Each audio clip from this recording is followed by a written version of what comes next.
స్థిరాస్తి వ్యాపారులు కొత్త ఎత్తుగడలతో జనాన్ని బురిడీ కొట్టిస్తున్నారు. మూఢనమ్మకాలను ఆసరాగా చేసుకుని ఆలయాల పేరు చెప్పి భూములు అంటగట్టే ప్రయత్నం చేస్తున్నారు. ఇలాంటి ప్రచారంతో నల్గొండ జిల్లాలో వేణుగోపాలస్వామి ఆలయానికి భక్తులు భారీగా తరలివెళ్లి అవస్థల పాలయ్యారు. ఈ వ్యవహారంపై కేసు నమోదు చేసిన పోలీసులు దర్యాప్తు చేపట్టారు. నమ్మేవారు ఉండాలేగాని ఏదైనా చేసేస్తామన్న రీతిగా తయారైంది స్వామీజీల వ్యవహారం. భక్తుల మూఢనమ్మకాలను ఆసరా చేసుకుని వ్యాపారాలు జరుపుకునేందుకు స్థిరాస్తి వ్యాపారులు కొత్త పుంతల్లో ప్రయత్నాలు చేస్తున్నారు. నల్గొండ జిల్లా గోపలాయపల్లిలోని వేణుగోపాలస్వామి ఆలయానికి భక్తులు పోటెత్తారు. అమావాస్య కావటం వల్ల ఈ ఆలయంలో నవనాగ దత్తయాగం నిర్వహిస్తున్నారని, 89 సంవత్సరాలకు ఒకరోజు ఇలాంటి ముహూర్తం వస్తుందని కొందరికి సమాచారం చేరవేశారు. ఈ సమయంలో స్వామివారిని దర్శించుకుంటే కోరికలు తీరతాయని, శనిదోషాలు తొలగుతాయని సామాజిక మాధ్యమాల వేదికగా అసత్య ప్రచారం చేశారు. దీన్ని విశ్వసించిన భక్తులు వేణుగోపాలస్వామి ఆలయానికి భారీగా తరలివచ్చారు. హైదరాబాద్ సహా ఇతర ప్రాంతాల నుంచి వాహనాల్లో వేలాదిగా గుడికి చేరుకుని దర్శనం కోసం బారులు తీరారు. ఆలయ పరిసరాలు వాహనాలతో కిక్కిరిసిపోయాయి. జాతీయ రహదారి నుంచి కొండపై వరకు ఇసుక వేస్తే రాలనంత జనం కనిపించింది. రద్దీ కారణంగా పంతంగి టోల్గేట్ వద్ద వాహనాల రాకపోకలకు అంతరాయం ఏర్పడింది.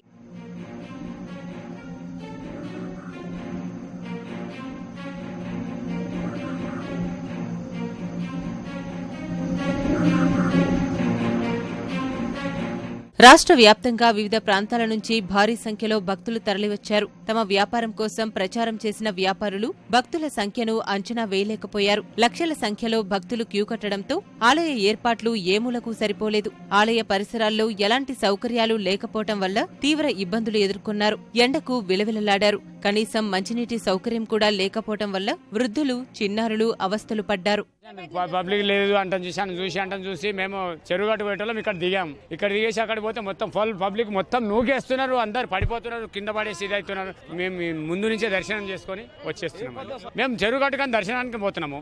ఇక్కడ ఈ మందిని చూసి పబ్లిక్ చూసి మేము కూడా దర్శనం బస్సులో చెప్పిండ్రు, ఇక్కడ వస్తే దర్శనం చేసుకోవాలంటే అది ఇదని అంటే వచ్చాము. ఇక్కడికి కింద పడిపోయినారండి అంటే మాకు ఇది అంటే చెప్పి ఇట్లనే పట్టేసుకొని కిందికి దిగేసి వచ్చినాం. లేకుంటే దర్శనం లేకుండా సైనా అనుకోండి.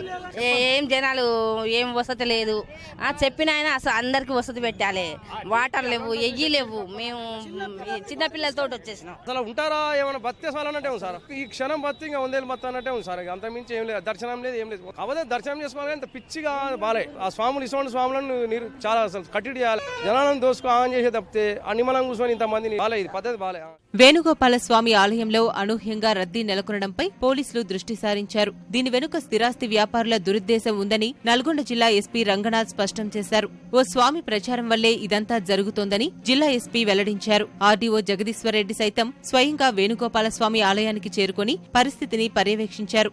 ఆలయ పరిసరాల్లో భూముల విలువ పెంచేందుకే అవాస్తవ ప్రచారం చేశారని పోలీసులు అనుమానిస్తున్నారు. తప్పుడు ప్రచారం చేసిన స్థిరాస్తి వ్యాపారులపై కేసులు నమోదు చేయాలని అధికారులను ఆదేశించారు. ఇక్కడ రాత్రికి రాత్రి అంటే సోషల్ మీడియాలో విపరీతంగా ప్రచారం జరిగింది. ఇక్కడ అమావాస్య తర్వాత 89 సంవత్సరాలకు వస్తుందని, అట్లాగే ఇక్కడ దర్శనం చేసుకుంటే మంచిది అని చెప్పి.